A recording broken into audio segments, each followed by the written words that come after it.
Buenos días. Buenos días, don Ramón. ¿Qué es la lucidez filosófica?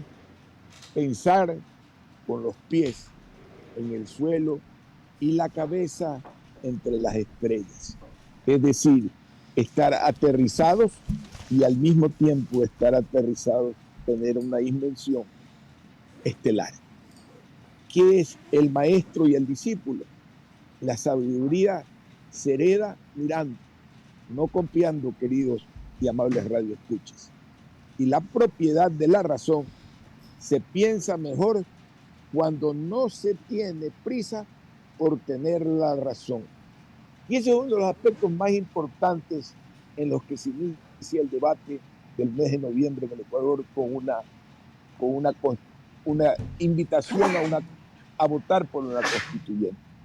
Y yo aspiro, como ciudadano, como ecuatoriano, que la propiedad de la razón supere la improvisación o los dogmas. Y les recuerdo a aquellos que pretenden ese cambio, se piensa mejor cuando no se tiene prisa por tener la razón.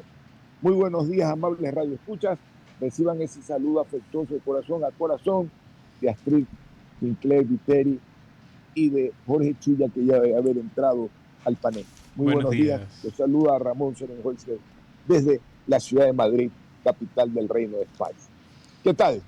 ¿Qué novedades ha habido, Astrid, en estas 24 horas del último contacto que tuvimos? ¿Qué dice y qué novedad tiene? Don Ramón, ¿cómo está? Muy buenos días. En este ya miércoles 29 de octubre del 2025, declaraciones del presidente de la República, Daniel Noboa, comienzan a dar un poco de información, bastante poco, de lo que podría realizarse en cambios en la Constitución.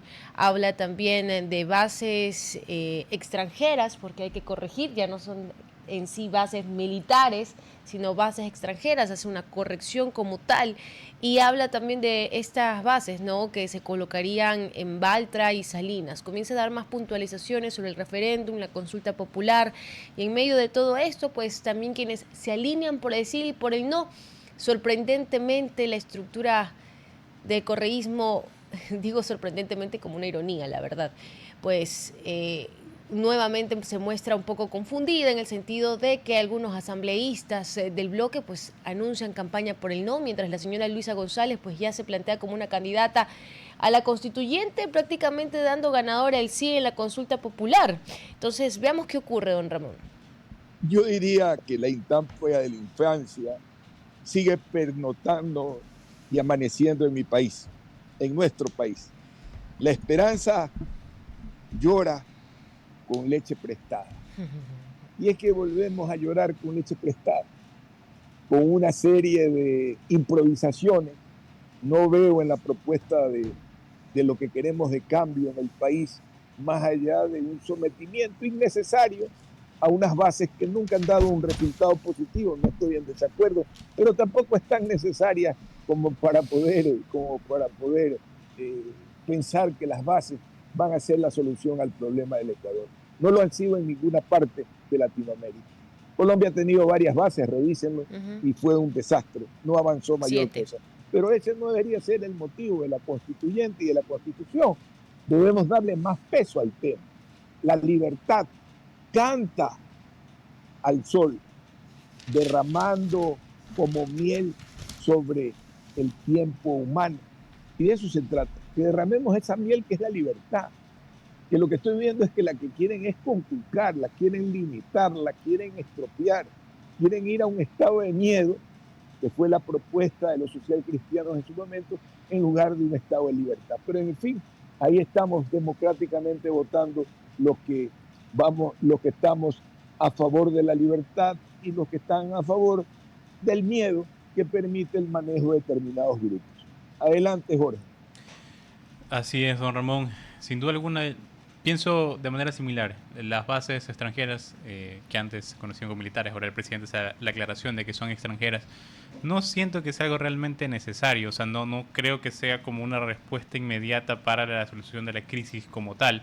Es una de las preguntas que se plantea. Tampoco me parece, digamos, una mala idea. Simplemente no estoy seguro de que es eso que necesita el país en este contexto de inseguridad que está viviendo. Ahora, veamos cómo le va a esa pregunta, que siento yo que probablemente sea aquella que se utilice un poco de enganche. Esa y la de reducción de número de asambleístas dentro de la consulta popular, para luego tratar de agrupar la mayor cantidad de personas que voten en general por el sí, vamos a decirlo de una forma, en plancha. Pero yo creo que por ahí va la cosa. La hora, querida Astrid. Don Ramón, 7:02 de la mañana. Hoy los paradigmas triunfan cuando se vuelven rentables, y ojalá que el país no imponga paradigmas constitucionales basados en la rentabilidad pura, en la ganancia del capital, sino en la capitalización humana. Si eso es lo que nos van a proponer, bienvenido. Pero si va a ser el ablandamiento de la legislación para dar paso a que los más ricos se hagan más ricos, realmente sería empobrecedor para el desarrollo humano. Hoy hay que ir en esa contracultura.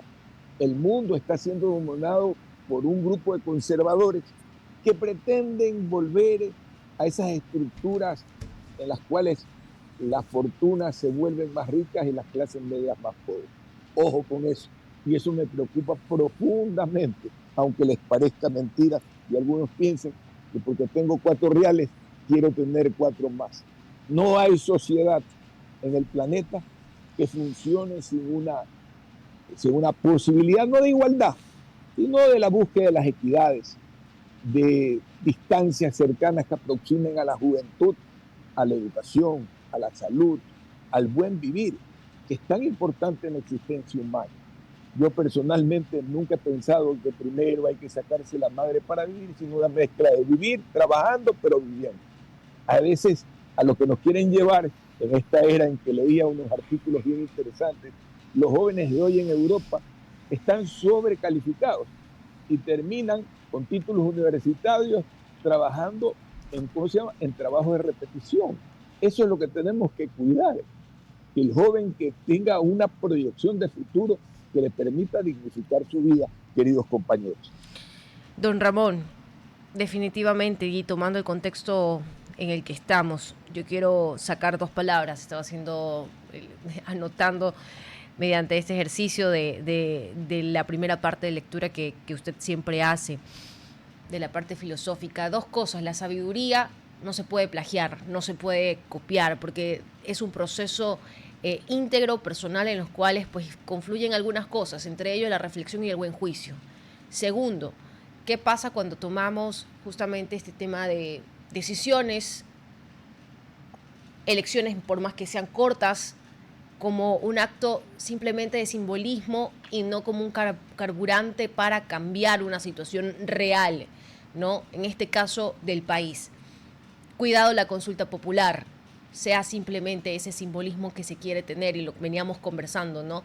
De este eslogan, el nuevo Ecuador, cuando realmente no es así, no es el cambio ni la solución a los problemas estructurales. ¿Qué pasa cuando convertimos esto en simbolismo? Pues se convierten en actos de poder personal. Y eso...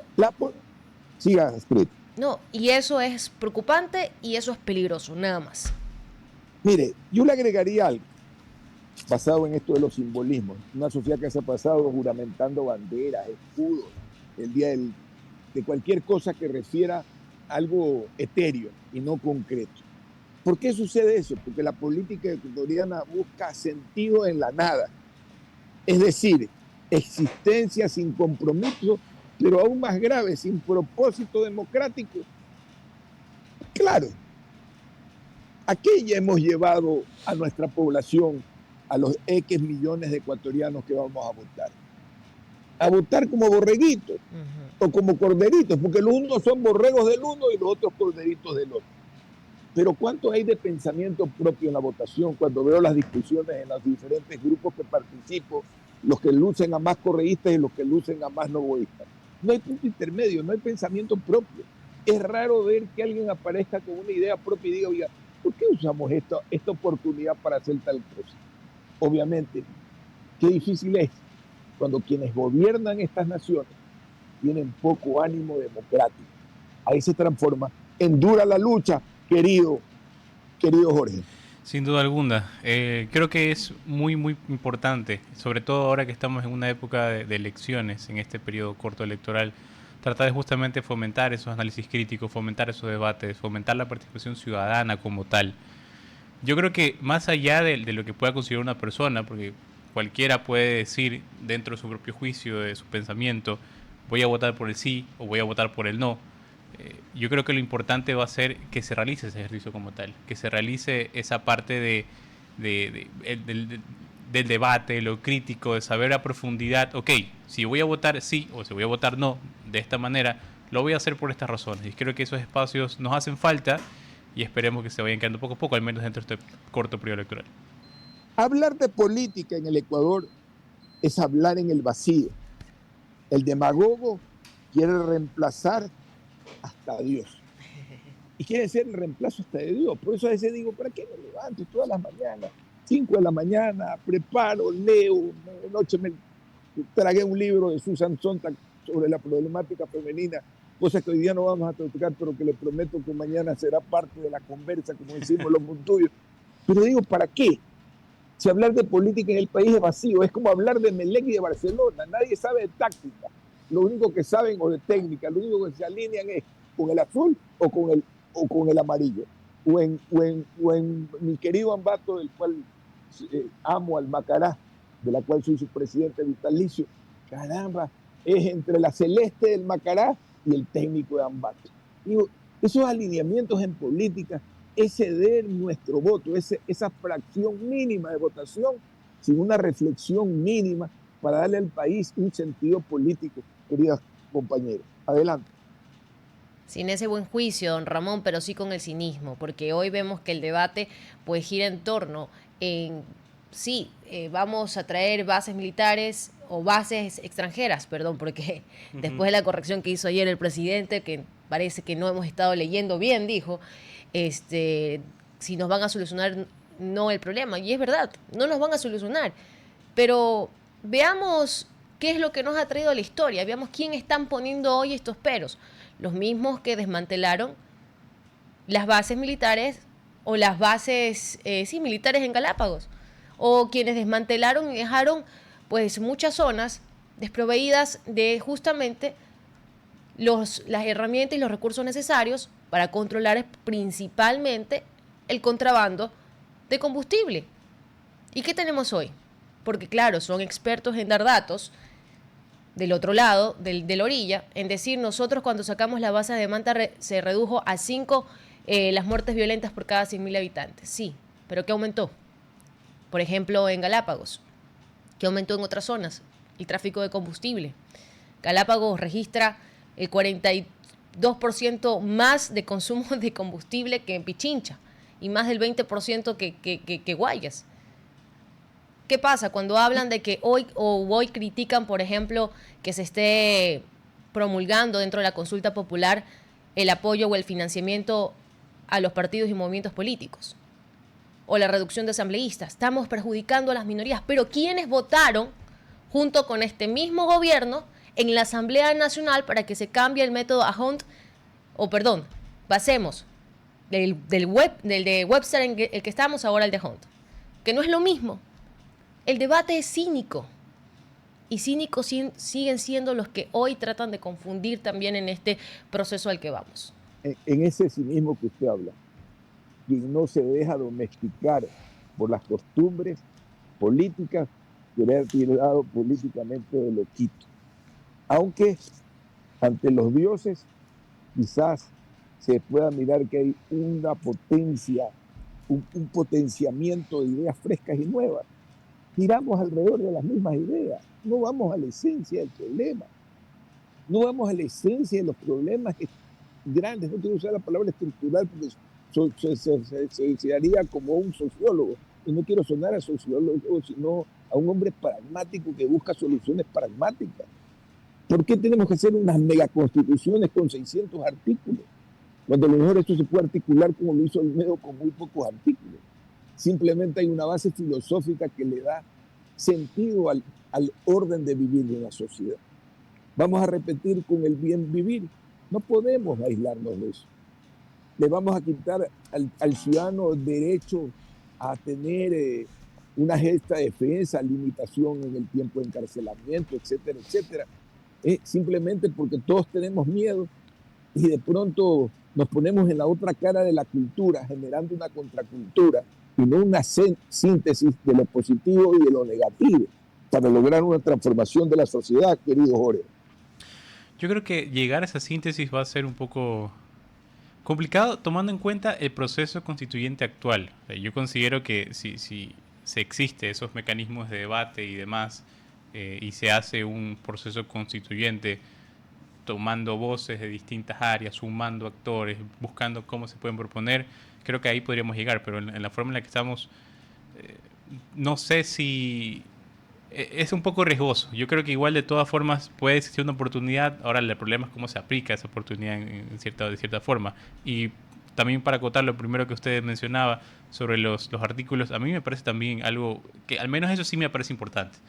Reducir la cantidad de artículos de la Constitución actual. No considero tampoco que debe tener tantos. El presidente mencionó que su propuesta estaría por los 180 artículos. No sé si, creo que por mi parecer todavía me siguen pareciendo bastantes, pero yo creo que algo que nos permita también tener las ideas sobre nuestro Estado, sobre nuestro país, sobre nuestra legislación, nuestro vivir como tal, de manera condensada en artículos de lo más breves, concisos posibles, y lo demás que se pueda articular mediante las leyes orgánicas pertinentes. Creo que eso sería importante. Pero veamos hacia dónde apunta este proceso constituyente actual. La Revolución Cubana resultó ser peor de lo que criticaban. Violencia estructural que solo ha constituido miseria desde el régimen del estancamiento. Y hoy me pregunto, ¿qué clase de constitución tenemos? ¿La evolución de un pueblo que se debe escribir en la modernidad o la revolución de un pueblo que sigue pensando con una ilustración o con una clase intelectual ilustrada pero bastante ignorante y al mismo tiempo mediocre? Yo me preocupo, ¿quiénes van a construir esa constituyente? La señora Luisa González con su profundo nivel de ignorancia. Yo me quedo preocupado. Yo he leído las últimas redacciones que ha producido el Congreso, la Asamblea del Ecuador, y hasta faltas ortográficas tiene. Sí, me quedo sorprendido. Cada vez que leo un articulado, la forma, la cantidad de antecedentes que pongo, vamos a seguir con esa retórica barata que para dar un decreto manejamos 23 consideraciones y un solo decreto. Es decir, vamos a seguir dejando que el lirismo prime sobre el pragmatismo, el lirismo que no es romanticismo, sobre el pragmatismo romántico con el cual sí coincidiría.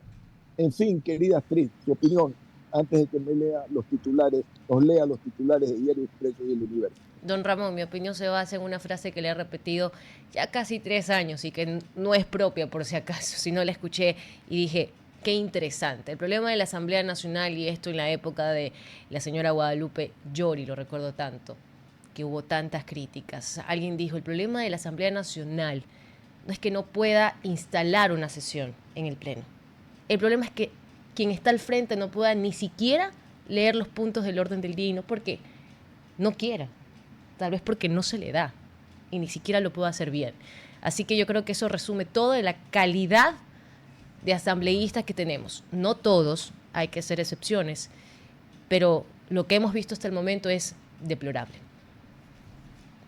Querida Astrid, los titulares del día de hoy en los diarios, en El Expreso y en El Universo, brevemente antes de tenerme que ir, porque tengo una cita en 5 minutos. Adelante. Don Ramón, rápidamente, Expreso, en primera plana, una noticia local, el precio de no planificar en Guayaquil, luego de un siniestro de tránsito que hubo en Vía La Costa, pues un intenso tráfico pues se registró luego de aquel accidente, mientras que por la parte nacional la construcción crece sin un puntal para la reactivación. La recuperación del sector es parcial según sus miembros. Diario El Universo, por su parte, planes para disfrutar del feriado en Imbabura y otros lugares del Ecuador, y el presidente, 2 puntos, en Baltra y en Salinas se podrían poner bases.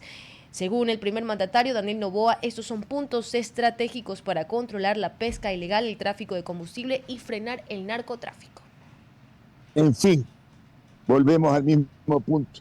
Solo les recuerdo a ustedes, amables radioescuchas, que la patria es tarea compartida, que se pone en marcha entre todos sus estamentos sociales. La Constitución no puede ser el resultado de la voluntad de dos ciudadanos que quieren imponernos su criterio. Tenemos que matar esas formas de bicaudillismo criollo y construir realmente lo que me hace cada mañana hablar, una verdadera democracia, donde la gente genere síntesis y no permanentes antítesis, porque me da la gana de ser una antítesis.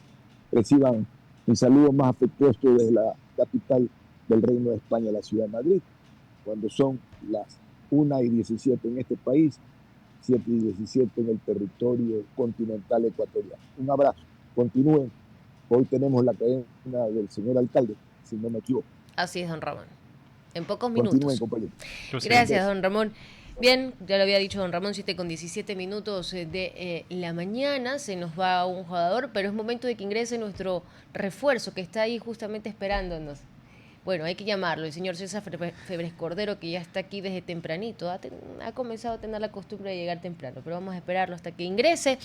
Me gustaría, Jorge, para ir con la nota local, justamente antes de entrar con la cadena, rendición de cuentas del alcalde de Guayaquil, el precio de no planificar, y esta fue la imagen, la estampa que se observó ayer, tanto para quienes estaban dentro de esos automotores, como también en la parte aérea de los medios de comunicación, pues que hicieron sobrevuelos con drones y pudieron observar las largas filas que se había provocado tras el accidente. Yo en este medio decía, hay que tener paciencia, porque se están tomando procedimientos para limpiar la calzada, para poder también pues reconstruir el hecho ocurrido, porque así lo determina, por ejemplo, el procedimiento en este caso de los agentes de tránsito y más. Pero conforme fueron pasando las horas, eran 2 de la tarde, 3 de la tarde, 4 de la tarde, el tráfico y la intensidad también de vehículos que querían pasar era exactamente la misma, y poca agilidad y presencia también de los agentes de tránsito. César Febres Cordero, buenos días. Buenos días, Astrid. Estaba escuchándolos pacientemente fuera de cabina. No quise interrumpir la conversación que seguía con don Ramón. Llegué unos minutos sobre el tiempo. Gracias por la bienvenida nuevamente, Jorge. Un gusto compartir, como siempre, contigo, con usted. Queremos guardar las formas en este espacio. Y, por supuesto, muy buenos días a todos nuestros amables radioescuchas.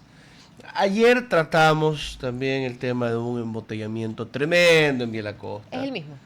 Ok. Esta es la estampa de lo que nosotros hablábamos con paciencia, porque eran recién 9 de la mañana, pero esto duró más de 5 horas. No, y yo quiero decir, ¿no? Ayer compartimos los comentarios de uno de los pobres señores, ciudadanos y ciudadanas atrapados en ese embotellamiento, que es colega nuestro. Y le decía, no hay vigilantes. Luego, ya cuando nos fuimos al corte, vi que él ya había encontrado un par de vigilantes y me comentaba que se habían ido a perseguir a un motociclista porque no estaban ayudando a gestionar el tráfico. Y yo insisto en lo que decía ayer y no me quiero alargar demasiado. Señores, lo primerito es difícil, es muy difícil. Hay que criticar a la TV porque no hace lo que debe. Sí, pues también hay que entender que esta ciudad está tremendamente mal diseñada. Vía La Costa es una locura, Vía San Borondón es una locura, yo vivo en Vía San Borondón, es una locura. Segundo, que si algo se podía hacer, pues claro, debieron haber preparado hace tiempo un plan para ponerlo en acción de inmediato. Pasa algo así en Vía La Costa o Avenida del Bombero, si es más para el lado de Vía La Costa, sobre todo, agarran contraflujo los carriles necesarios que van, digamos, en la dirección contraria. Acá hubieras podido agarrar en contraflujo e irte lanzando para la perimetral y maniobrar. Claro, tremenda operación. Pero es que no queda de otra. Porque ayer discutíamos con nuestra querida amiga Larisa y compañera Larisa, no hay vías alternas posibles. que te vas a subir a un helicóptero y te vas a ir pasando por encima de Puerto Zulo, de los cerros. Y ahí voy a lo tercero que quiero decir, y lo último. Como decía al principio, esta ciudad está diseñada de una manera injustificable, como sobre una avenida tenemos centros educativos, canteras, industrias, tenemos vivienda en altísima densidad para lo que puede sobrellevar la avenida, y sin embargo lo expandimos horizontalmente y ni siquiera ahí construimos suficientes torres. Cuando queremos construir una torre todo el mundo llora. No hay solución. Y el tema solo va a empeorar a menos de que, ni siquiera voy a decirles como ayer, bombardeemos todo, a menos de que venga un alcalde, entienda lo que hay que hacer, se pelee con un montón de gente y diga moratoria, ni una casa más, ni un mall más, ni un proyecto más. Vamos a empezar a construir para arriba, porque no puede la ciudad crecer de esta forma. No puede continuar creciendo de esta forma. El problema del tráfico solo va a empeorar. Los alcaldes de Guayaquil, yendo para el otro lado, de Durán y de San Borondón, siguen autorizando un montón de proyectos que no hacen uso eficiente del suelo, siguen autorizando proyectos demasiado grandes, individualmente muy bacanes, pero entre todos no abastece más cada una de las vías que ocupan.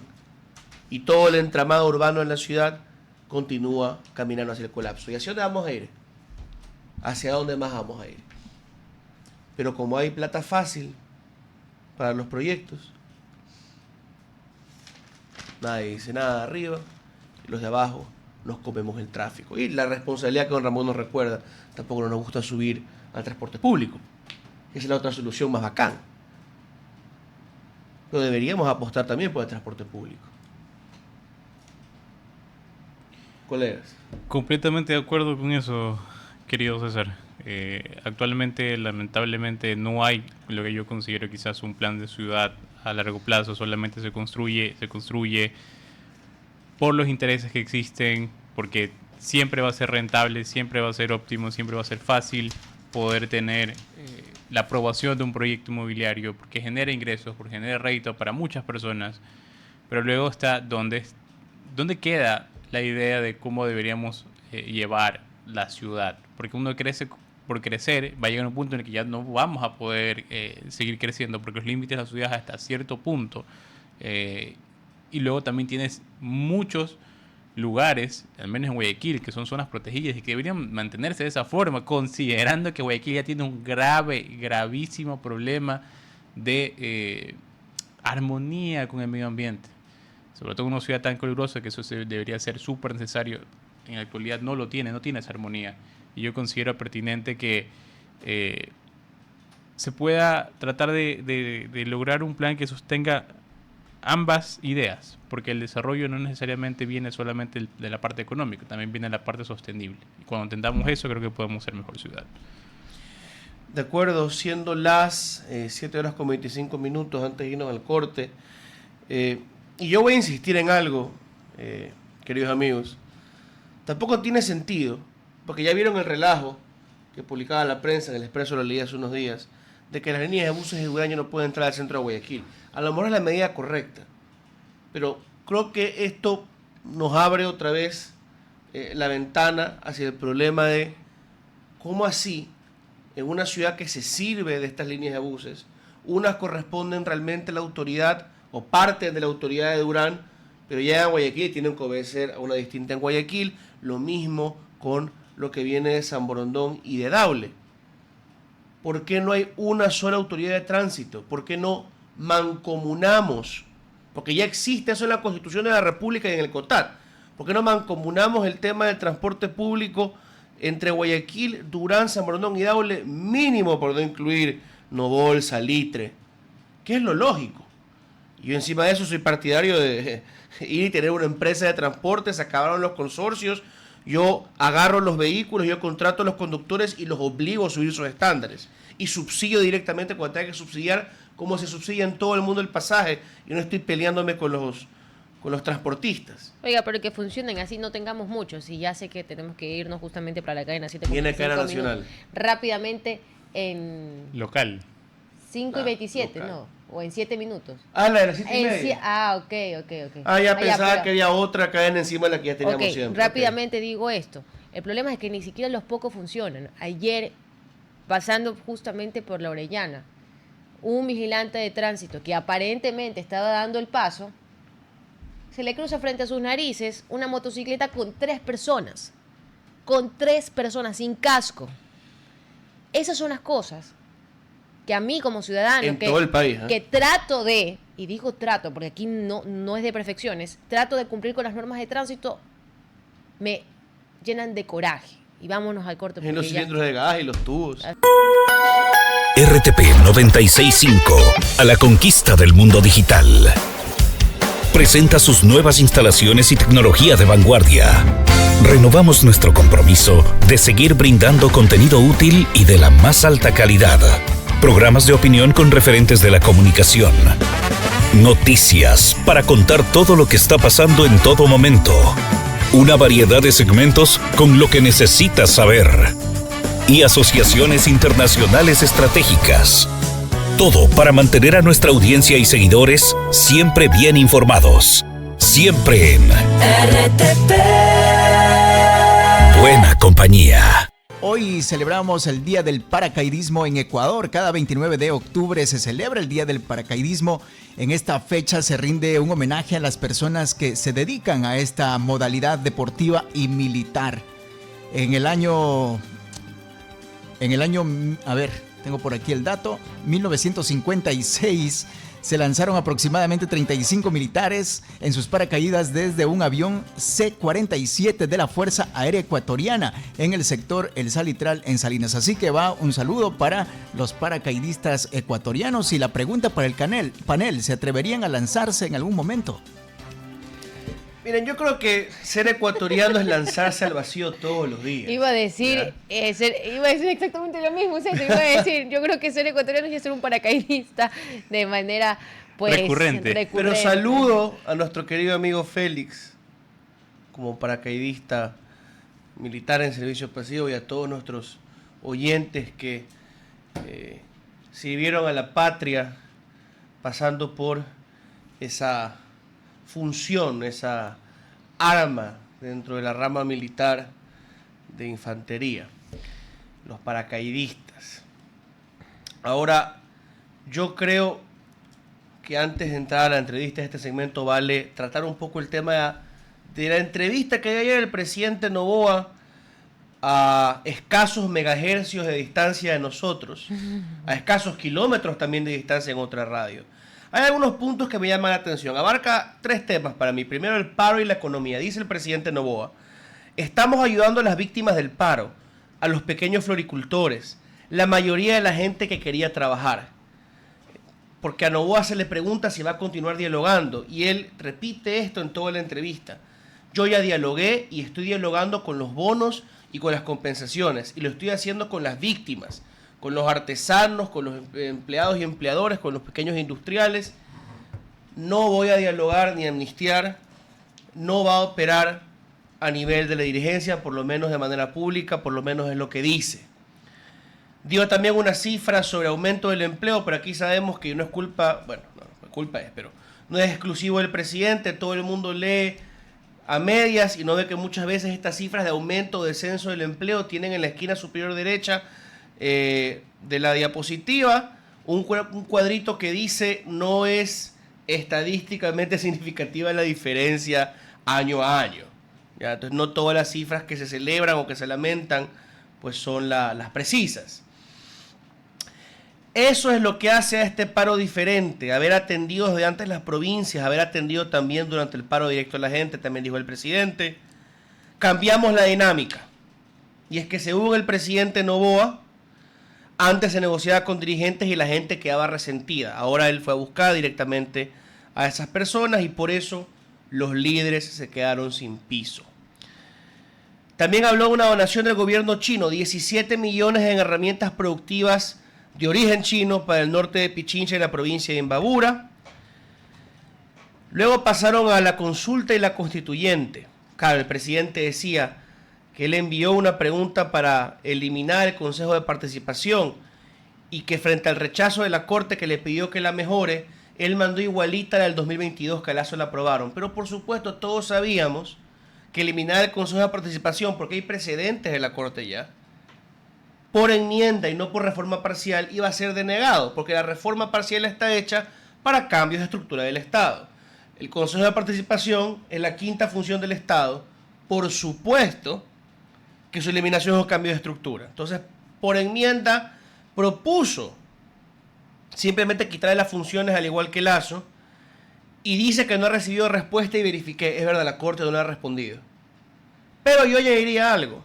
Al presidente ya le dieron paso en segundo dictamen a la contratación por horas, dictamen 725 RC del 15 de septiembre. ¿Y usted ha visto el trabajo por horas en la consulta? No está ahí. También le dieron paso en único dictamen a los casinos el 26 de septiembre y yo no veo los casinos en la consulta. Así que queja válida, pero a medias para mí del presidente. Bueno, ¿qué opina? pero también es algo, yo creo, algo estratégico, ¿no?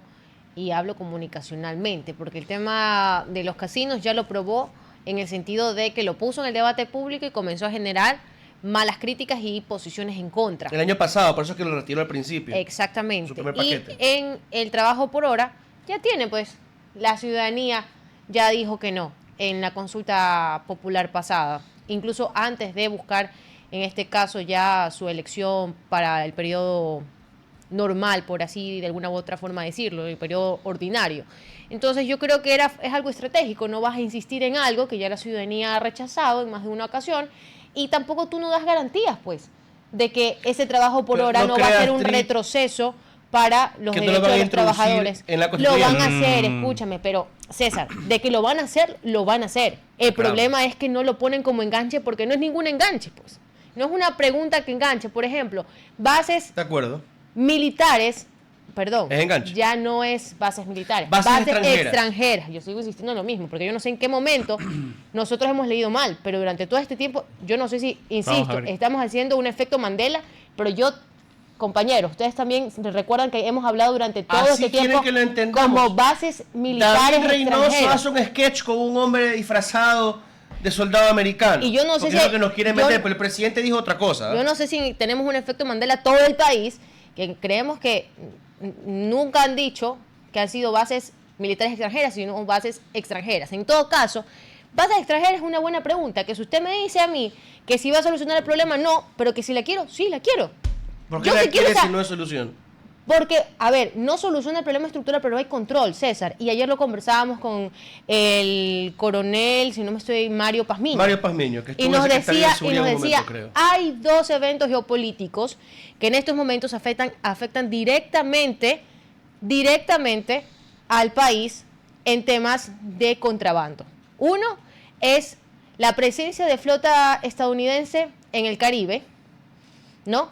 Que está haciendo controles y que impide tanto el tránsito de la cocaína que puede salir por Colombia como el tráfico de drogas que sale de los países centroamericanos.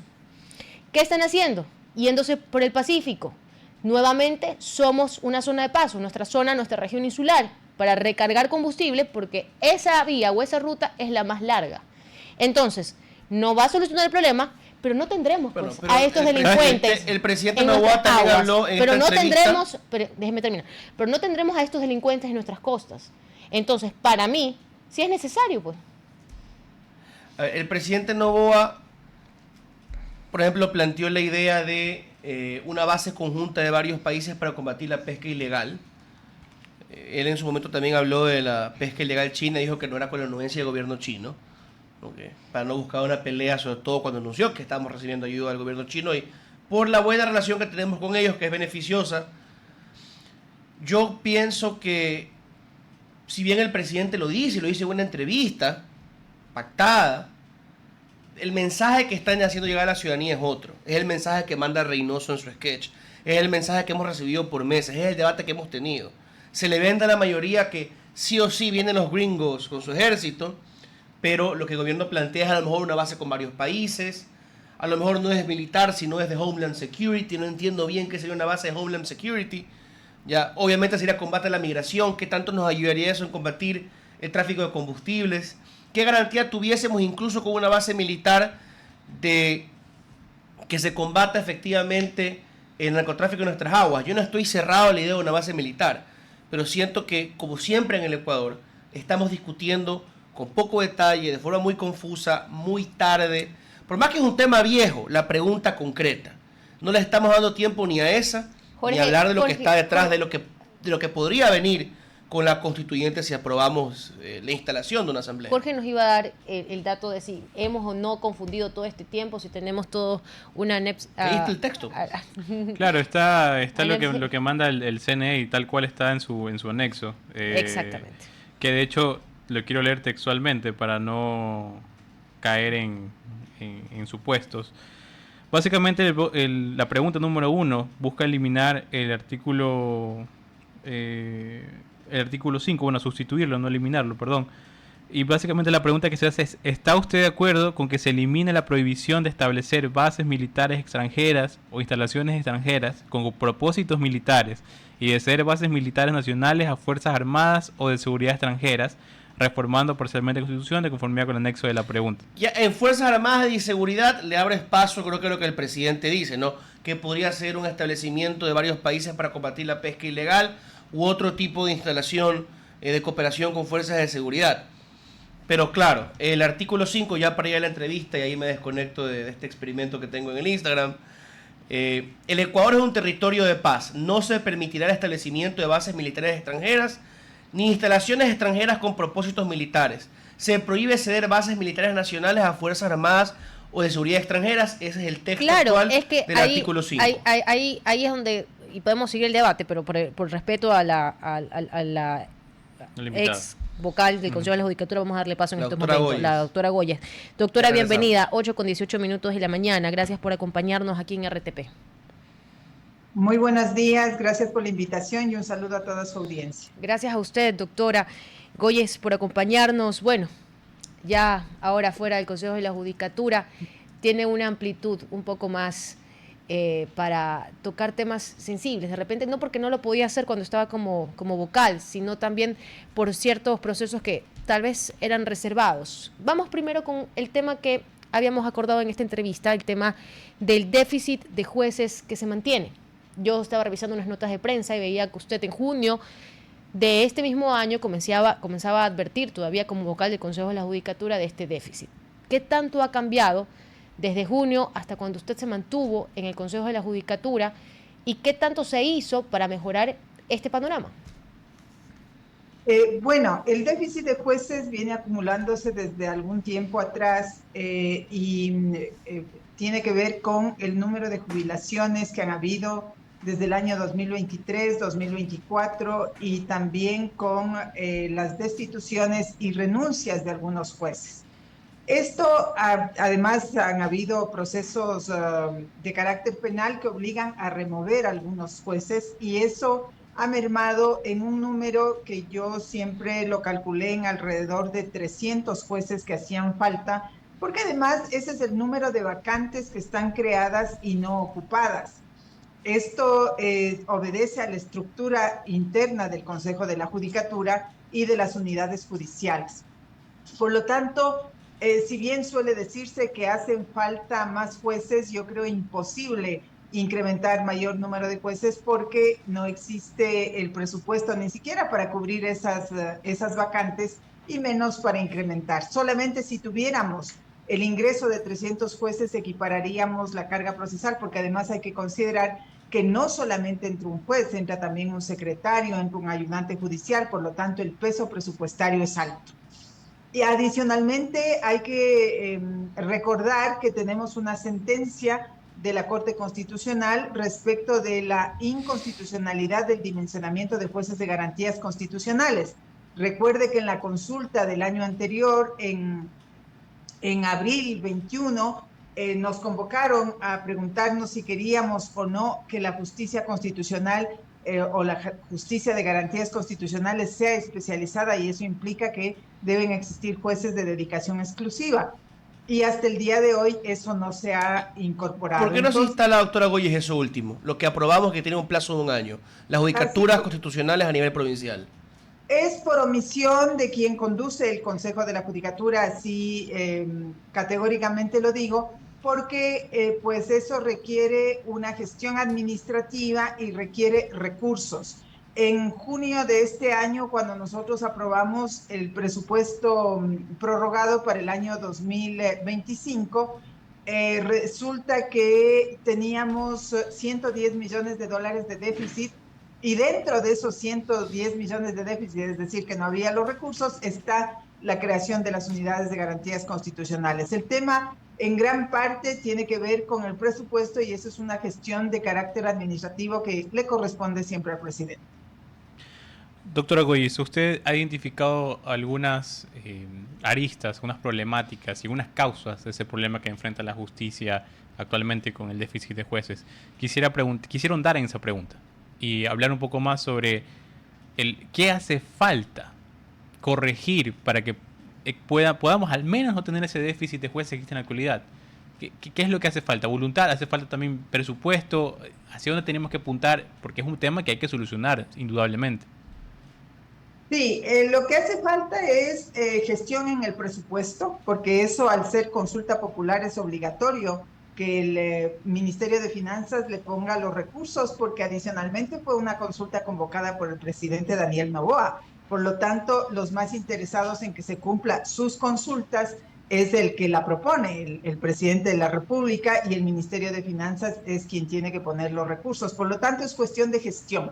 De allí está el segundo elemento, obviamente, es voluntad. Es necesario tener voluntad para tomar las decisiones, y fíjese que se ha transcurrido ya 1 año y medio, más de 1 año y medio desde que se hizo la consulta popular. Está vencido el plazo, hay un dictamen de la Corte Constitucional, una sentencia de inconstitucionalidad al dimensionamiento, y hasta el día de hoy ni siquiera se hace la reforma del reglamento. Es un tema de gestión, y eso básicamente lo impulsa quien dirige el Consejo, porque cuando yo estuve, presenté el proyecto de reglamento, el proyecto de dimensionamiento, está todo listo como para que se pueda hacer, inclusive con los ajustes que hizo la Corte Constitucional en su sentencia.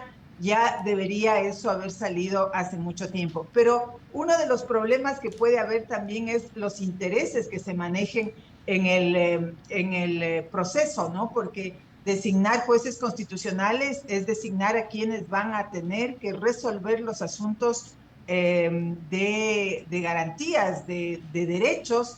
Generalmente eso está siempre en confrontación con el Estado, las demandas que interponen los usuarios, la población en general, son acciones de protección, acciones de acceso a la información pública, acceso a habeas data. La mayoría de acciones están en relación con el sector público, por lo tanto también hay un tema de interés detrás. Nos interesa que exista una justicia constitucional fortalecida, o la consulta popular fue hecha solamente con el ánimo de un posicionamiento político, y ahora no interesa que se fortalezca la justicia constitucional. Y eso es un gran debate dentro del Consejo de la Judicatura, al menos cuando yo estuve, porque el planteamiento que se hacía era, de mi parte, que la justicia tiene que ser especializada y de más alta calidad, que los jueces que sean seleccionados obedezcan a un concurso real, obedezcan a una selección sobre la base de sus capacidades, competencias, conocimiento, experiencia, especialidad, probidad, y obviamente esos serán los asuntos que no generalmente son los que se quiere hacer en los concursos. No se quiere poner reglas generales que permitan después manipular entre quién es el ganador y quién no es el ganador. Entonces, ese es un tema de fondo que sucede dentro del Consejo, y claro, mientras está ahí alguien que lo impide, esas eran las razones de las tensiones internas. Pero ahora, en cambio, bueno, desconocemos porque no hay voz pública del Consejo de la Judicatura, pero lo que sí es real y objetivo es que no existe la resolución del Ministerio de Finanzas que decida la implementación de las unidades judiciales de garantías constitucionales. Doctora, y quiero tomar esta respuesta que usted menciona y complementar a la pregunta que también me hizo mi compañera Astrid hace un momento, en donde hablábamos un poco del déficit de jueces que existe en general, ¿no? Y usted comentaba muchos por jubilación, algunos porque tienen procesos, renuncias, etcétera, etcétera. ¿Usted cree también que aquí, para solucionar este problema, ya en el sentido macro, ¿no?, de la falta del déficit de jueces, lo que falta es justamente mayor presupuesto, o también faltan otras aristas que juegan de por medio para poder solucionar justamente ese problema de déficit de jueces que existe en la actualidad en Ecuador. No, obviamente que falta presupuesto, pero también falta voluntad política, porque si hay voluntad política se busca el presupuesto, son las cosas a la inversa, ¿no? Entonces, lo principal es voluntad política, voluntad, decisión, capacidad de gestión. Doctora Goyes, nuevamente recurro a los datos y a lo que ha sacado el mismo Consejo de la Judicatura en algún compromiso, ¿no?, dentro de la presidencia del doctor también, que hoy la preside, el señor Mario Godoy. Hace un mes, la Judicatura aprobaba el plan de inversión 2026-2029 por casi $200 millones. Y sí hemos venido hablando en temas de aplicar los presupuestos, de aplicar o realizar la gestión pertinente para poder invertir, no solamente en la contratación, en los procesos para complementar o disminuir el déficit de jueces que existe, sino que también dotar de los implementos necesarios, arreglar ciertas infraestructuras que están decadentes, sobre todo en la ciudad de Guayaquil, no me imagino en otras partes del país. ¿Qué está ocurriendo? O sea, sí, mala gestión, pero ¿sobre quién tendré que recaer la culpa? Porque esto ya de hablar solamente de mala gestión y de que no se están ejecutando y que hoy tenemos un plan y hay que ver si entre el periodo del 2026 y 2029 se cumple, podríamos tener exactamente lo mismo. ¿Quién es el responsable de todo esto? Porque definitivamente la justicia no puede caminar sobre lo que está mal hecho. Le voy a contestar eso con mucha precisión, pero antes quisiera explicar lo que es el presupuesto de inversión. La inversión tiene que ver con los proyectos que se ejecutan por una sola vez, es decir, que no son permanentes en la gestión de la institución. Y eso implica construcción de edificios, implica mantenimiento de edificios, o más que mantenimiento, reestructuración de edificios. Tiene que ver, por ejemplo, con parque automotor. Son proyectos que se ejecutan una vez y se cierran esos proyectos. Está también ahí la infraestructura tecnológica, es decir, tiene que hacer un nuevo sistema, acaba de hacer el nuevo sistema y el nuevo sistema ya opera de manera permanente. No es necesario que la creación de ese sistema esté en el presupuesto de modo permanente. Eso es un presupuesto de inversión. Si está en $200 millones, yo dudo que puedan tener esos recursos. De hecho, el Consejo de la Judicatura es un mal ejecutor. Teníamos 2 proyectos de inversión, uno para la modernización del sistema notarial y otro para la modernización del sistema automatizado, y hemos devuelto recursos al Ministerio de Finanzas por falta de ejecución. ¿Quién es el responsable de esto? Siempre la presidencia del Consejo de la Judicatura. ¿Por qué? Porque tanto jurídicamente como en la estructura administrativa del Consejo de la Judicatura, quien preside es la autoridad administrativa junto al director general. El pleno, los vocales, son una especie de cuerpo colegiado que coadyuvan a los objetivos institucionales, que hacen el trabajo de los objetivos institucionales, pero que no tienen esa capacidad, por ejemplo, de disponer un informe al director administrativo para que se haga un proyecto determinado, o requiere que exista una mayoría para lograrlo. Como tanto en el periodo que yo estuve, la mayoría y la presidencia estaba en manos de Mario Godoy, es él el absoluto responsable de todos estos retrasos. Y aquí, antes de cerrar, doctora Goyes, finalmente usted ha hecho una precisión que es bastante buena, sobre todo en la diferenciación, y hay que también decir algo: cuando no se ejecuta, y usted también me podrá ahí tal vez corregir, los presupuestos que están establecidos o que envía el Ministerio de Finanzas, simplemente estos son recortados. Y aquí le consulto también algo: y se modifican o ya no regresan al Consejo de la Judicatura, ya no se presupuestan porque no fueron ejecutados. ¿Cómo funciona aquí con el Ministerio de Finanzas? El Ministerio de Finanzas lo que hace es reducirle las asignaciones para el siguiente año. Si usted no ejecutó el año anterior, entonces le castiga porque le dice: es un mal ejecutor, ¿para qué me pide recursos si no sabe ejecutar? Y es un círculo que empieza a convertirse en vicioso, porque le otorga recursos, no ejecuta, le vuelve a entregar los recursos en menor porcentaje porque ya no ejecutó el año anterior. igualmente los procesos se vuelven muy complejos, difíciles en ejecución, y nuevamente retorna, y así hemos pasado muchos años en el Consejo de la Judicatura, tanto con este proyecto del sistema notarial cuanto con el proyecto de automatización, que son los dos proyectos de inversión que estaban vigentes ya desde el año 2023, 2022, ¿no? No se han logrado cumplir. Doctora Goyes, le agradecemos muchísimo, 8:32 de la mañana. Seguramente vamos a seguir conversando sobre más temas de la justicia y del Consejo de la Judicatura que tiene pendiente. Muy amable por habernos acompañado. A ustedes, a Radio Tropicana y a los escuchas de esta importante emisora. Muchísimas gracias. Gracias a usted. Buen día. Vamos a una pausa y ya regresamos con más. RTP 965, a la conquista del mundo digital. Presenta sus nuevas instalaciones y tecnología de vanguardia. Renovamos nuestro compromiso de seguir brindando contenido útil y de la más alta calidad. Programas de opinión con referentes de la comunicación. Noticias para contar todo lo que está pasando en todo momento. Una variedad de segmentos con lo que necesitas saber. Y asociaciones internacionales estratégicas. Todo para mantener a nuestra audiencia y seguidores siempre bien informados. Siempre en RTP. Buena compañía. 8:40 de la mañana. Aquí continuamos en su programa La Mañana por RTP. 96.5 en Guayas y Santa Elena. 98.7 en la provincia del Oro. Y en el Real Audio en www.rtp.es. En Facebook y YouTube como RTP Ecuador. Un gran saludo a todas las personas que nos ven por allá.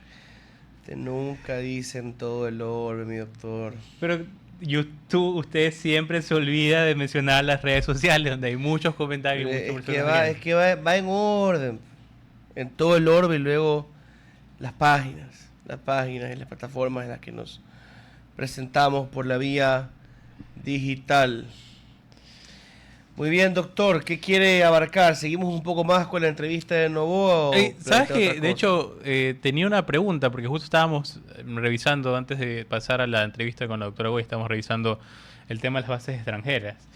Y ayer también estaba justamente leyendo las preguntas, la primera, la segunda, las 4 que tenemos, pero en la segunda, y esto quizás en algún momento podamos conversar con un constitucionalista como tal, y me gustaría, quizás usted, doctor, sabe un poco más del tema.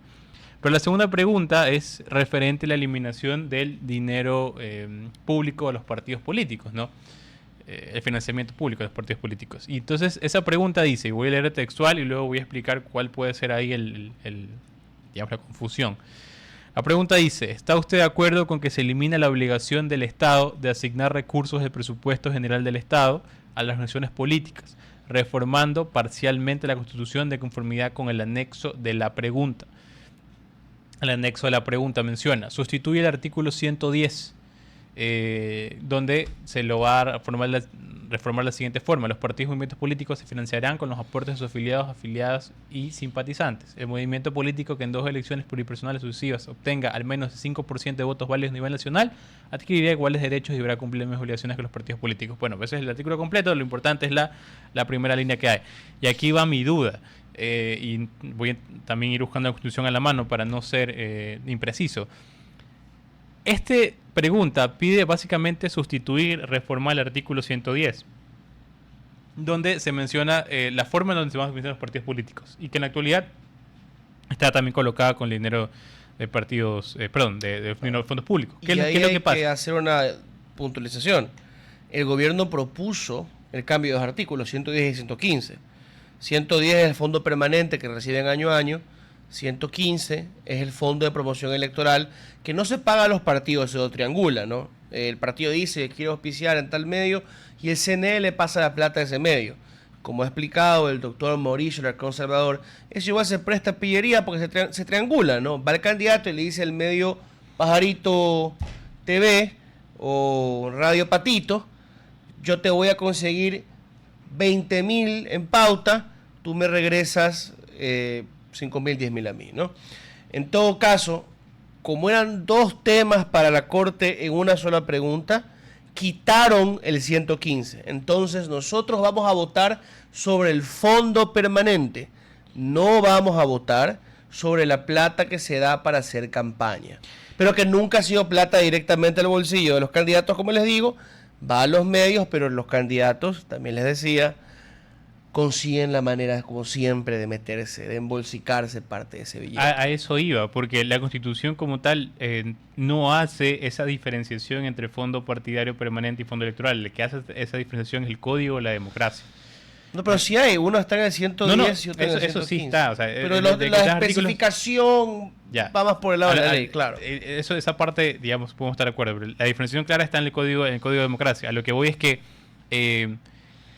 justamente comentaba ayer, porque para mí puede quedar un poco ambiguo, en el sentido de que tú eliminas el 110, donde claramente se menciona que ya no van a existir básicamente fondos públicos de ninguna forma. Aquí no se menciona nada de fondos permanentes, nada de eso. Es cosas del Código de Democracia. El Código de Democracia se desarrolla de otra manera. Pero sigues manteniendo el tema del 115, en donde ahí vamos a leerlo quizás para no ser tan imprecisos. Básicamente dice: el Estado, a través de los medios de comunicación, garantizará de forma equitativa y igualitaria la promoción electoral que propicia el debate y la difusión de las propuestas programáticas de todas las candidaturas. Los sujetos políticos no podrán contratar en publicidad en los medios de comunicación y vallas publicitarias. Se prohíbe el uso de los recursos en las infraestructuras estatales, así como la publicidad gubernamental en todos los niveles de gobierno para la campaña electoral. La ley establecerá sanciones para quienes incumplan. Estas disposiciones determinará el límite de los mecanismos de control de propaganda y gasto electoral. O sea, si tú vas y lees tal cual el artículo, como estoy haciendo yo, el artículo se refiere a que los partidos políticos no pueden contratar directamente publicidad. Que obviamente tiene que ser un intermediario, que en este caso termina siendo el CNE. Pero no me termina de convencer de que aquí no dice fondos públicos como tal. Obviamente dice que el Estado va a garantizar y todo, y eso seguramente se desarrolla como tal. Debe ser el Código de Democracia. A lo que voy es que eliminas el 110 y sabes que a mí no me queda tan claro que en algún momento no se vaya a utilizar también para, de una u otra forma, no eliminar el 115 porque no se va a poder eliminar, pero encontrar la variante para justamente eliminar también el fondo partidario electoral y hacer, garantizando igual, tal cual está escrito en el artículo 115, el CNE como un intermediario entre esos fondos privados que van a recibir los partidos políticos y la contratación y demás. Que no creo que debería ser así, otra cosa, pero yo siento que se puede interpretar ahí de ciertas maneras. Por eso ayer estaba debatiendo un poco con alguien sobre el tema y hasta dónde va a ser el alcance de todo esto. Tengo el Código de la Democracia frente a mí. Se lo leo, doctor. Por favor. Artículo 355. Las contribuciones se realizarán con cargo al Fondo Partidario Permanente. ¿Ya? Aquí está el Fondo Partidario Permanente, que constará en el presupuesto general del Estado en una partida cuyo monto será equivalente al 0,3 por mil de los egresos fiscales constantes del mismo. Esta partida provendrá de las multas que recaude el Consejo Nacional Electoral y suplementariamente de aportes del presupuesto general del Estado. El Consejo Nacional Electoral distribuirá estos recursos de la siguiente forma: el 50% en partes iguales a cada una de las organizaciones políticas que tengan este derecho, el 35% en forma proporcional al número de votos obtenidos por cada una de las últimas elecciones pluripersonales y el 15% para el Instituto de Investigación, y eso es un tema aparte. Entonces, de este 0,3 por mil del PGE, del presupuesto del Estado, un 85% va a los partidos, 50% a todos por igual, 35% repartido dependiendo de cómo les haya ido en las últimas elecciones. Ahora, en el artículo 331, numeral 13, también dice algo interesante. Las organizaciones políticas nacionales que reciban asignaciones del Estado por concepto de fondo partidario permanente deberán destinar al menos el 70% de los recursos recibidos para la formación. ¿Usted cree que se cumple eso? Continúo. publicaciones, capacitación e investigación.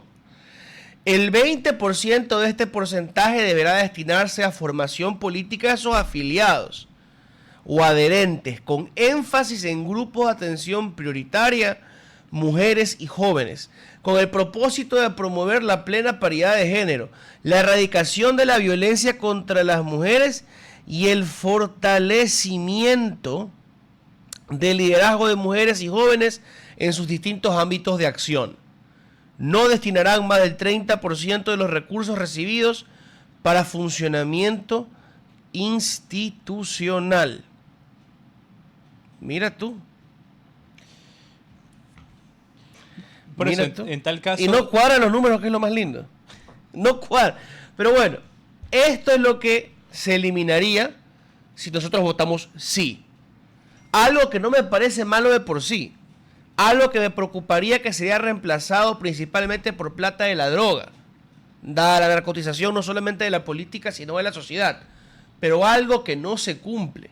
Y ahí está otra vez la cuestión de fondo, mi querido Jorge, para mí al menos.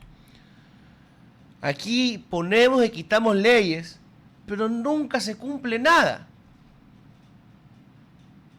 Nunca se cumple nada, y ese es el problema de fondo del Ecuador, porque también hay un montón de requisitos para el funcionamiento de los partidos, en cuanto a actividades de formación, como lo aquí mencionado, o a reportar los ingresos que tienen y los gastos de su funcionamiento. Y nada. Y lo que reportan en campaña obligaditos. ¿Usted ha visto esos informes, don Jorge? Gracias al Observatorio de Gasto Electoral de Fundación Ciudadanía de Desarrollo. Ya. Es una obscenidad, ¿verdad? 200 lucas por una segunda vuelta presidencial. Yo me siento insultado personalmente, porque que crean que, primero, que nos creen vagos, que no leemos, y segundo, brutos o impávidos, que lo vamos a aceptar.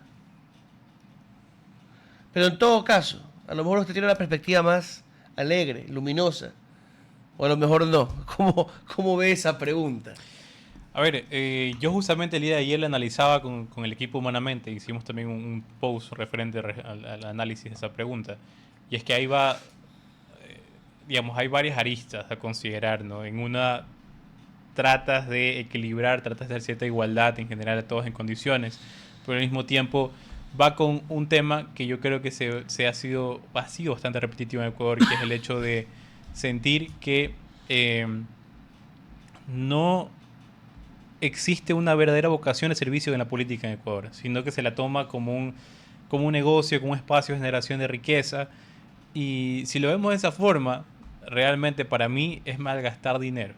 Ahora, si la pregunta como tal, que yo aún así tengo mis dudas, por eso quisiera consultar con un constitucionalista al respecto, pero si la pregunta efectivamente reforma solamente el fondo partidario permanente, que ese fondo, repito, está en el Código de Democracia, no está en la Constitución. La Constitución menciona solo fondos públicos y lo elimina por completo. Por eso es que todavía me queda esa duda, ese lago. No me gusta mucho dejar las cosas como que a interpretación, a medias.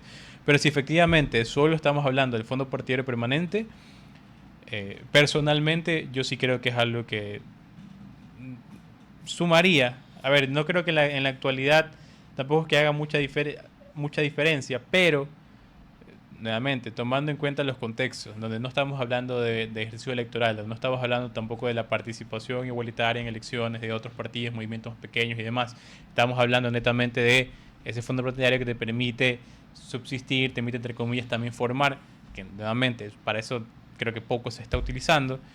Yo creo te permite formarlos en fila para recibir el sándwich y la cola. Es positivo. Y a la larga, ese tipo de actividades, estamos hablando de la subsistencia de los partidos, estamos hablando de la formación de los líderes y demás. Yo particularmente considero que debería ser con fondos privados de personas que estén alineadas a la ideología de ese partido, entre comillas ideología, porque hay muchos que están hasta sin eso, pero alineadas a eso y justamente eso pueda promover ese ejercicio democrático de esos partidos. Antes de entrar a la entrevista, pero mi querido Jorge, yo estoy de acuerdo. A ver, pero en este país, primero pasas el sombrero y se te ríen. Luego vas y dices, no siempre, pero digo a nivel de partidos más que nada, ¿ya? Pasas el sombrero y se te ríen. fuera de campaña. Y en tiempo de campaña pasas el sombrero, pero de una vez, bueno, hermano, entonces, ¿quién va de director zonal? ¿Quién va de ministro? Ah, el primo, el tío, el compañero. Y hermano, se armó, pucha, o sea, déjame decirle algo, ¿ya? En este país tratamos de manera tan vulgar, tan burda lo público, que acá se sabe que en Guayaquil, y no me sorprendería que sea igual en todos los cantones de la República, hay muchas jóvenes que aspiran a ser reinas de la ciudad o virreinas o estrellas de octubre. ¿Sabe para qué? No por la fama, no por el modelaje, hay excepciones, pero también hay las que van por esto. ¿Sabe para qué? Para que les caigan unas ínfimas de la DACE. Entonces, esa es la lógica de participar en un concurso de belleza. Imagínense pues la lógica de la política electoral. Pero es que eso sucede en la actualidad, sucede en el pasado, lastimosamente tiene que ver con algo institucional de Ecuador y también tiene que ver con la ejecución de las leyes que tenemos. Damos paso al invitado que ya está con nosotros. Él es Paul Calderón, coordinador zonal 2 de la Secretaría Nacional de Riesgos. Con él vamos a conversar sobre el volcán Reventador, que mantiene actividad, sobre todo de cenizas. ¿Cómo está la situación actual?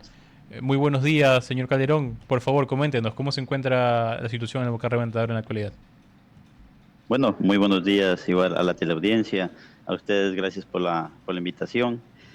Actualmente pues el volcán El Reventador está en una alerta naranja a varios años. Sin embargo, estas últimas semanas ha tenido una mayor intensidad, en este caso de su actividad. Ha tenido un poco de caída de cenizas en las poblaciones rurales cercanas al volcán. Sin embargo, han sido muy mínimas. Siempre por los vientos, el volcán Reventador y las cenizas ha afectado a la parte norte, en este caso al área verde que existe detrás del Reventador. En algún momento lo que sí afecta, hace años atrás, es en este caso a la parte de la sierra, a Otavalo, Ibarra, a una parte de Pichincha, pero a la parte más cercana al Reventador no ha afectado. Por ejemplo, las provincias que linderan cerca del volcán Reventador es la provincia de Napo y la provincia de Sucumbíos. Cerca de las faldas del volcán Reventador se encuentran los cantones como Chaco, Cuyuja. Hacia acá abajo mismo, cabe redundar, el Reventador tiene una parroquia que no afecta, pero actualmente estas últimas semanas ha estado con una actividad bien fuerte. Sin embargo, pues como Secretaría Nacional de Gestión de Riesgos, quien nos lidera, el Secretario Nacional de Gestión de Riesgos, el magíster Jorge Carrillo Tutibén, y en concordancia pues con el señor presidente de la República, dispuesto a todas las zonales dentro de nuestro territorio. Lo que estamos trabajando es en la conformación de los comités comunitarios permanentemente. Algunos solo reforzamos más de los que ya se han trabajado para actuar. Sabemos que este evento natural, esta amenaza, no se puede definir cuándo puede suceder algún tipo de afectación de alta intensidad. Sin embargo, las poblaciones están preparadas para poder realizar actividades de resguardo, en este caso zonas seguras, y también nosotros como Secretaría entregamos kits volcánicos para que en caso de que exista la caída de ceniza de intensidad fuerte, ellos puedan resguardarse. Actualmente eso hacemos como Secretaría, y en este sentido nosotros como Coordinación Zonal 2, que a mi cargo está la provincia de Napo y Orellana. En tal caso, ¿usted cree que ¿Cuál es el nivel de preocupación que queríamos tener la ciudadanía con respecto a la situación? ¿O por el momento es algo que mayormente requiere observación? Bueno, realmente conjuntamente con el Instituto Geofísico de la Política Nacional se monitorea permanentemente el volcán las 24 horas. Como Secretaría Nacional de Gestión de Riesgos tenemos comités comunitarios a través de WhatsApp para poder estar siempre alerta y poder comunicar a tiempo. Entonces el Instituto Geofísico, nosotros en caso de que exista alguna anomalía durante el día, nosotros ya comunicamos a la población para que pueda estar atento y poder salir en caso de alguna emergencia. Sin embargo, podemos definir de que el volcán El Reventador, su actividad y su alerta naranja, que es una alerta de importancia, lleva ya más de 2 años de esa manera. Entonces considero que la población que está cercana siempre debe estar alerta, recomendar pues siempre estar en contacto en este sentido y en conocimiento de los canales oficiales, tanto de las instituciones nosotros como de emergencia, que damos en este caso el comunicado veraz. Sin embargo, siempre se recomienda a la población cercana, por su actividad de que se encuentra en alerta naranja, siempre estar atento. Siempre, y nosotros los capacitamos específicamente con una mochila de seguridad para que en caso de que suceda ellos sepan qué hacer y a dónde salir hasta que la emergencia pueda ser solventada. Pero la población cercana siempre está alerta actualmente por su alerta del volcán. La afectación de las cenizas sobre la agricultura, sobre el transporte, sobre las actividades del día a día, ¿cómo se vive, si es que se vive de alguna forma en los cantones cercanos al volcán? Bueno, realmente a la población cercana del volcán, hace unos años atrás sí fue un poco fuerte. Por ejemplo, como Secretaría entregamos kits volcánicos al Chaco y se fue repartido esto en la población. Hacia la agricultura, pues no hubo una gran incidencia de afectación con la ceniza. Sin embargo, cabe recalcar que la ceniza, así como afecta a la parte humana, a la parte de la agricultura en pequeñas cantidades es como un abono. Entonces, actualmente en los últimos años no ha habido una afectación directa que perjudique a la agricultura. Sin embargo, a la ganadería sí ha habido una pequeña afectación, ya que cuando existe exceso de ceniza en donde los animales se alimentan, pues esto tiene algún nivel de afectación. Sin embargo, como vuelvo y reitero, no ha habido una afectación de consideración permanente. Entonces, por esa razón, gracias a Dios, la población que se encuentra cerca del reventador no ha tenido la afectación. La única afectación que hubo fue cuando erupcionó el volcán.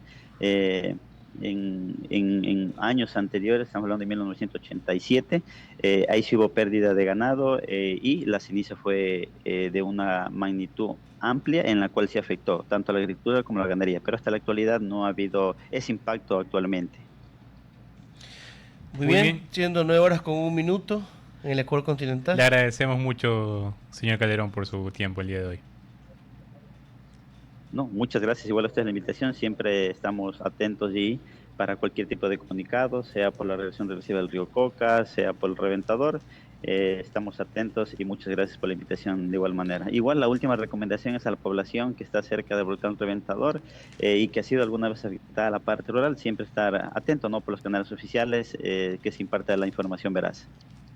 Muy bien, le agradecemos por su tiempo y es hora de irnos un corte comercial antes de regresar con más. Así es. RTP 965, a la conquista del mundo digital. Presenta sus nuevas instalaciones y tecnología de vanguardia. Renovamos nuestro compromiso de seguir brindando contenido útil y de la más alta calidad. Programas de opinión con referentes de la comunicación. Noticias para contar todo lo que está pasando en todo momento. Una variedad de segmentos con lo que necesitas saber. Y asociaciones internacionales estratégicas.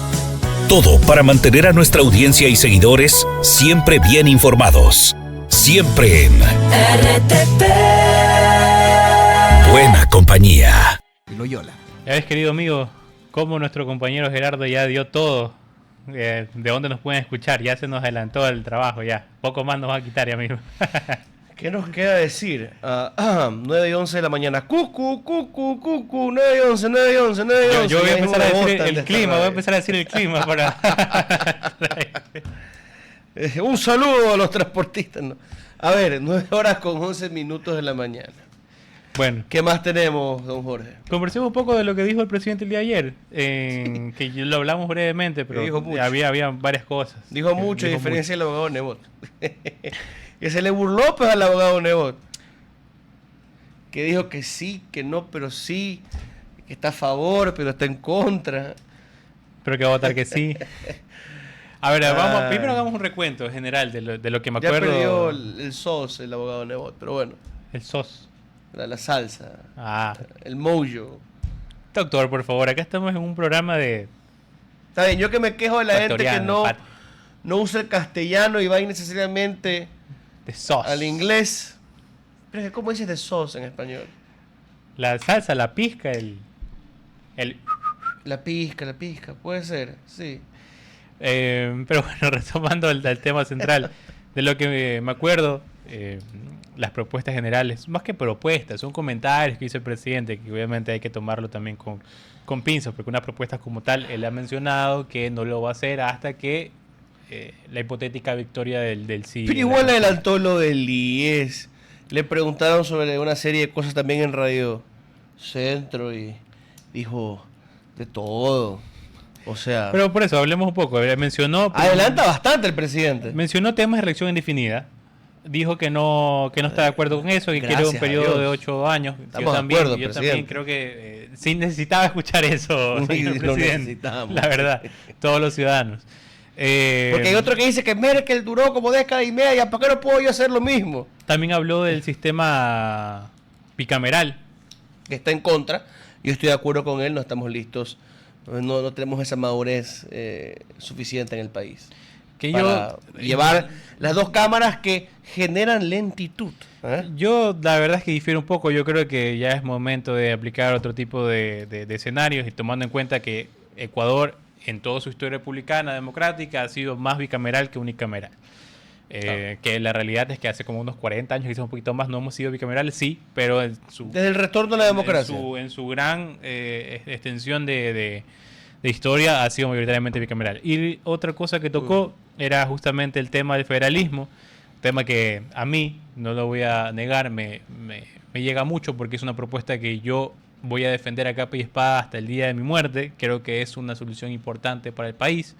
Él mencionaba que no la veía viable, que no es algo considerable, sobre todo porque Ecuador es un país pequeño. Y aquí permíteme 30 segundos. Yo sí quiero corregir en algo, si me permite también, señor presidente. Ecuador es un país pequeño comparado a Latinoamérica, Sudamérica, pero Ecuador es mucho más grande que muchos países europeos en general. Es más grande que incluso el Reino Unido. Entonces, tomemos en cuenta eso como punto de partida, y sobre todo tenemos el ejemplo de Suiza.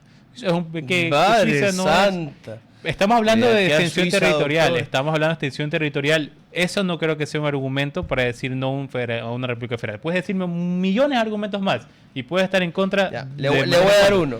Pero la extensión territorial, eso no es. Suiza tiene una historia centenaria, confederal, de cantones, de ligas y también de pequeños estados principados del Sacro Imperio, que el obispo de esto, el abad de lo otro, por ahí el rey de Prusia compró el principado de Neuchâtel.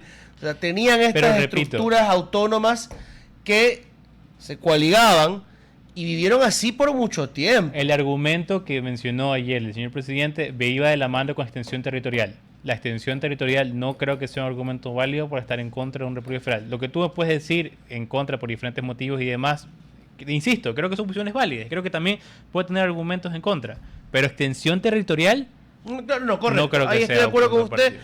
Sin embargo, viendo para adentro, antes de entrar con nuestra entrevistada, que me da un gusto verla en nuestras pantallas, el presidente Noboa decía que un federalismo, claro, asumiendo que sería un estado en cada provincia, que para mí sería una locura. Por supuesto. Terminarías con 10 provincias ricas, 14 pobres. Yo creo que sería peor. Yo no creo que sea así. 5, 19. Yo lo que propondría... Yo creo que las pobres serían más ricas de lo que tú y yo pensamos, siéndote muy honesto. Las que entre comillas ahorita son pobres. Habría que ver cómo también salen los impuestos de cada provincia y cómo regresan. Pero, claro, cómo funcionaría el tema de recaudación y el reparto con un federalismo. Pero lo que yo digo es, si vamos a caminar al federalismo, pensemos en estados que aglomeren a varias provincias. 5, 6, 7, 8 máximo, 24 estados para mí sería una barbaridad. O, lo que planteó como alternativa, empecemos por un paso anterior.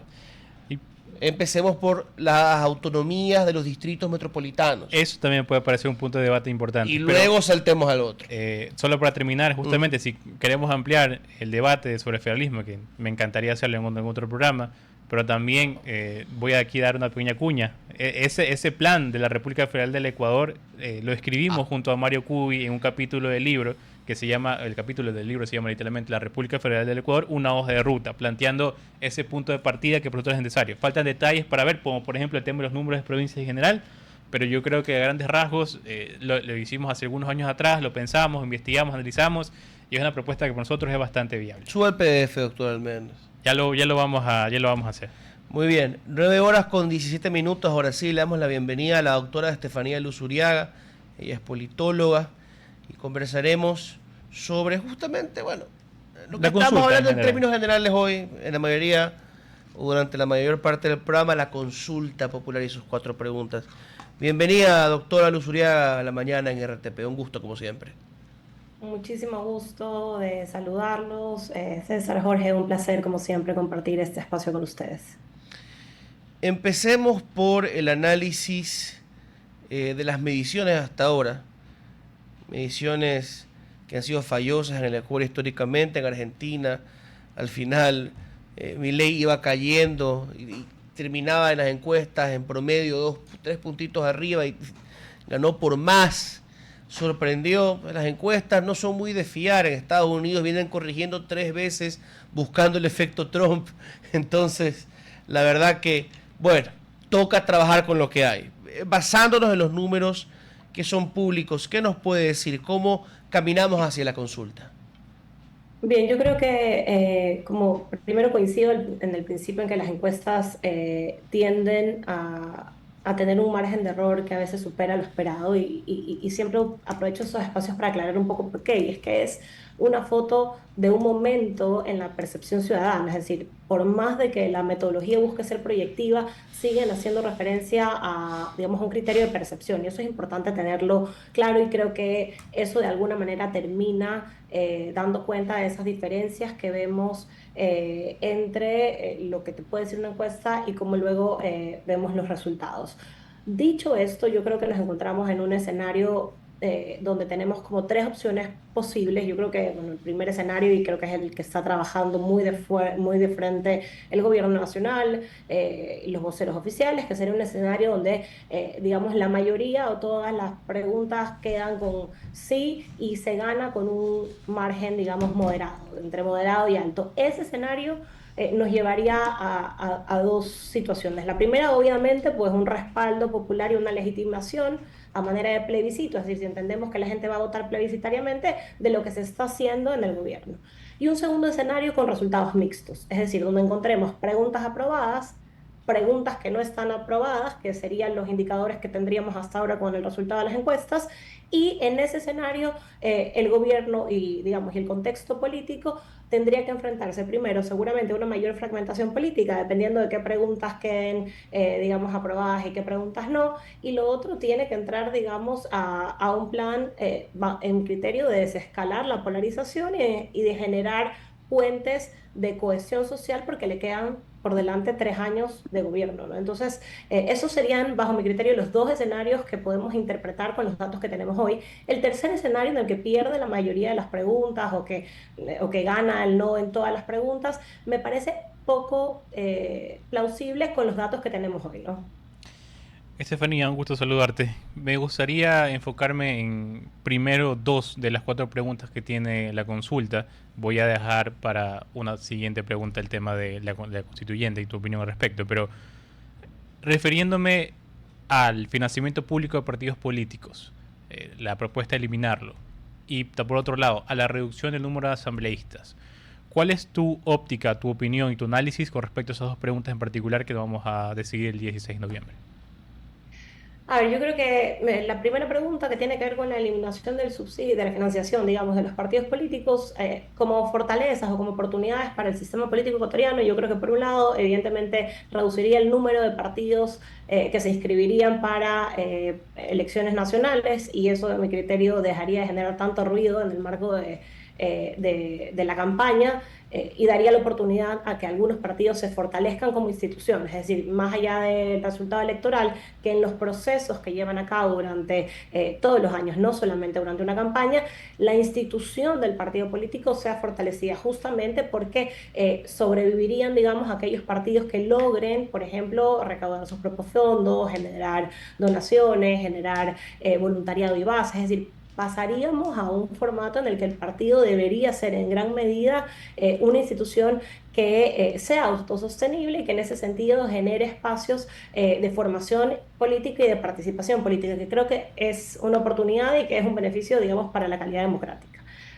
¿Cuáles podrían ser las implicaciones negativas? Evidentemente, eso pone en riesgo aquellos partidos que son un poco más débiles, que de repente no están, y retomo un poco la conversación que ustedes tenían sobre el federalismo, que no están en estos grandes centros donde su base electoral no está en Quito, no está en Guayaquil, no está en Cuenca, y son más periféricos y de repente necesitarían, digamos, para sostener una institucionalidad, un apoyo desde el Estado. Y la pregunta número 2 que me decías tenía que ver, si mal no estoy, con la reducción de Así es, asambleístas. sí, la reducción. Bien, en ese sentido, lo mismo, es decir, yo creo que es necesario reducirlos, y creo que es necesario reducirlos porque partimos de una idea en donde la representatividad que tenemos hoy en día en la Asamblea no se justifica con el número de asambleístas. Entonces, entender eso quiere decir que si tenemos la posibilidad de reducir el número de asambleístas, también podemos fortalecer el rol de ese asambleísta en su conexión entre ciudadanía y representación, justamente bajando la percepción de una burocracia que no se entiende muy bien en qué medida está conectada con esa base electoral que tiene, que es una de las grandes críticas que ha tenido la Asamblea y que justamente ha afectado esa bajísima percepción que ha tenido en los últimos años sobre su gestión y sobre su calidad como órgano legislativo. Correcto. Y en cuanto a lo que quedó pendiente de mi parte preguntar sobre el tema de la posible constitución, nueva constitución, como no, lo quiero quizás separar o dividir en dos subpreguntas, si lo queremos ver de alguna forma. Yo creo que me gustaría saber tu opinión primero sobre el proceso actual de este llamado constituyente, es decir, de cómo lo ves desde el sentido general, desde la amplitud, desde, por ejemplo, el hecho de que hasta el momento no sabemos con exactitud cuáles son las propuestas que van a venir en una posible nueva constitución, en el caso de ganar el sí y demás. Quiero saber tu análisis del proceso como tal, y luego quizás también tener tu óptica y análisis sobre la necesidad o no de una nueva constitución, independientemente del proceso que estamos viviendo como ecuatorianos. Bien, con relación a la primera parte, entiendo la pregunta desde, por ejemplo, el riesgo que podría suponer en términos, no sé, de gobernabilidad o de estabilidad institucional, justamente por abrir este proceso constituyente que implica necesariamente una incertidumbre, ¿no?, para el país y sobre las reglas del juego. Eso no es ajeno, digamos, a cualquier proceso de constituyente. Lo que es importante, y creo que es donde mi opinión, digamos, se focaliza, es tener claro, digamos, el marco general sobre el cual queremos pensar esta constitución. Y yo revisaba justamente para otro espacio algunas constituciones de la región, es decir, estoy hablando de Colombia, Perú, que se han sostenido a lo largo del tiempo, y hablamos de los 90 hasta acá. Y algunos elementos que identifiqué en común tienen que ver, por ejemplo, con el proceso de elaboración, es decir, el nivel de participación que tengan no solamente los asambleístas electos para este ejercicio, sino también organismos de la sociedad civil, universidades, centros de pensamiento, es decir, que más allá de aquellas personas que vamos a votar en caso de que gane la pregunta y que queden electas para el ejercicio, es importante, y se dio por ejemplo en Colombia, que ese proceso sea articulado a otros actores de la sociedad civil, porque a mayor participación contamos con un documento que sea suficientemente amplio para sobrevivir los cambios y las tendencias electorales que bien conocemos de los ciclos latinoamericanos, ¿no? Es decir, estas tendencias por las cuales nos movemos y que no son ajenas a la historia política de la región. Y por otro lado, otro elemento que era súper importante era la flexibilidad, es decir, constituciones que permitan con cierta agilidad tener modificaciones. Entonces, si bien es cierto, entiendo que esto implica una incertidumbre para el país, también creo que más que tener clarísimo qué es lo que vamos a escribir o cuál es la propuesta del gobierno para escribir en esa constitución, que igual va a depender mucho de cuáles son los resultados de la constituyente, es decir, ya de los asambleístas, si es que ganan la constituyente, entender cómo pensamos esta Carta Constitucional. Y ya desde una perspectiva, entiendo, un poco más comunicacional, que es la segunda parte de la pregunta, a mí me parece que es necesaria en tanto que permite al gobierno tener una narrativa transformadora. Es decir, de alguna manera esto le permite al gobierno decir, bueno, estamos haciendo cosas y estamos transformando al mismo tiempo el Ecuador de hoy, ¿no? Y eso comunicacionalmente, desde una perspectiva de comunicación política, evidentemente, primero, permite mantener un discurso de frescura y de renovación, que ha sido, digamos, la bandera que ha manejado ADN desde el periodo transitorio, y segundo, también, de alguna manera, permite articular estos procesos que están en construcción, digamos, de alguna manera, y que no vemos todavía unos resultados, porque estamos justamente en este ejercicio de transformación, de renovación, de reestructuración fundamental, etc. ¿Cuánto puede durar para la gente, o cuánto puede ser digerible, razonable que dure el tema, esto de la reestructuración del Estado? Porque la percepción sobre el problema de delincuencia no es muy positiva, el pesimismo, según algunas mediciones, no es que está al alza, pero tampoco es que está bajito, o sea, está elevado. Difícil también alzarse mucho cuando ya estás arriba. La economía del gobierno presenta cifras de ventas, de crecimiento del PIB, pero el crecimiento del empleo formal realmente no está ahí todavía.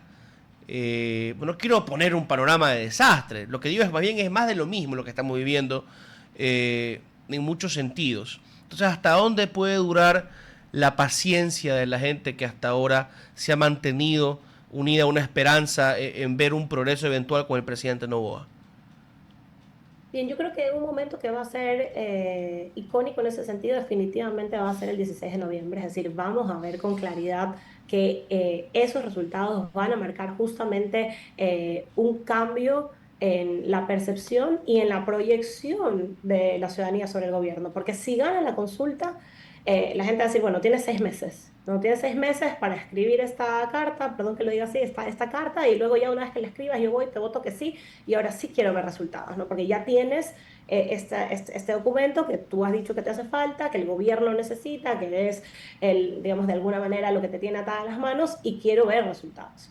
Entonces, si digamos que no gana la respuesta de la consulta, entonces el gobierno va a tener que tomar decisiones importantes para la recuperación. Es decir, yo no creo que si no gana la pregunta sobre la constituyente ya hemos llegado a un momento de declive, digamos, pero sí va a ser importante y vamos a ver seguramente en el gobierno un giro en su comunicación. Brevísimamente, porque estamos sobre el tiempo, sí. Quisiera abarcar más y más temas, Estefanía, porque es un gusto estar con usted.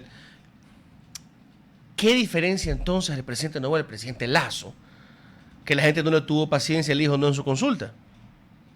Yo creo que tiene que ver justamente con cosas como demostrar, digamos, este gobierno de mano dura en acciones concretas que a veces no necesariamente tienen que ver con los números que acabas de mencionar, en lo que coincido, pero por ejemplo, si bien es cierto, mucha gente se vio afectada por el paro nacional, el hecho de que el gobierno no haya cedido es una diferencia sustancial. Y hay un segmento de la población que lo valora, así como hay un segmento de la población que lo rechaza, pero eso permite fidelizar al electorado. Es decir, ese electorado que esperaba que el gobierno no ceda, se ve ratificado en la acción del gobierno. Y eso es fidelizar. Fidelizar la base electoral. Tenemos que entenderlo esto un poco como si fuera una compañía, ¿no? Y no en el mal sentido de la palabra. Es decir, cómo yo hago que el producto político que yo estoy ofreciendo responda a ese nicho electoral. Y luego, obviamente, tratar de desescalar la polarización para el destinatario. Sí. Porque el contra nunca lo voy a ganar. Es muy difícil. Ese ya no va a votar por mí. Si yo logro ratificar la intención y la fidelización del que ya me compra, el que ya compra mi proyecto político, lo que necesito es generar acciones concretas y pequeñas para el que no está tan seguro. Y construir, obviamente, un otro pues, que es, digamos, que es menos atractivo, ¿no? Un otro que obviamente es antagónico. Básicamente esa sería como mi respuesta. ¿Cómo lo diferencia? Porque ha logrado ratificar esa base del electorado. Guillermo Lasso la perdió. Yo creo que también va por ahí, estimada Estefanía. Ojalá tengamos más tiempo pronto para ahondar en estos temas. Hasta entonces me toca despedirme y también de la audiencia porque ya estamos sobre el tiempo. Buen día para usted. Gracias por la invitación. Un placer, como siempre, este espacio y nos vemos pronto. Así que, queridos radioescuchas, 9:32, toca pasar la posta. Ya vendrán los días en que todo el mundo vea como una obviedad el fenómeno Noboa. Yo todavía me quedo un poco sorprendido. Habla poco, pero es proactivo. Se pega trastazos, no entrega resultados sobre lo que ya dijo que había resuelto, como las cárceles, pero sin embargo mantiene de su lado la confianza del pueblo. Un fenómeno de estudio, pero como les digo, acuérdense de quienes ahorita están desconcertados y mañana dirán, siempre lo supimos. Un abrazo para todos. Buen día. Hasta aquí, la mañana en RTP. Esta es la mañana. Control Master Marisela Basantes. Transmisión digital Gerardo Díaz. Coordinación de entrevistas Diana Raimondi. Redes sociales Erika Eras. Edición Oscar Saavedra. Todos los derechos reservados. RTP 2025.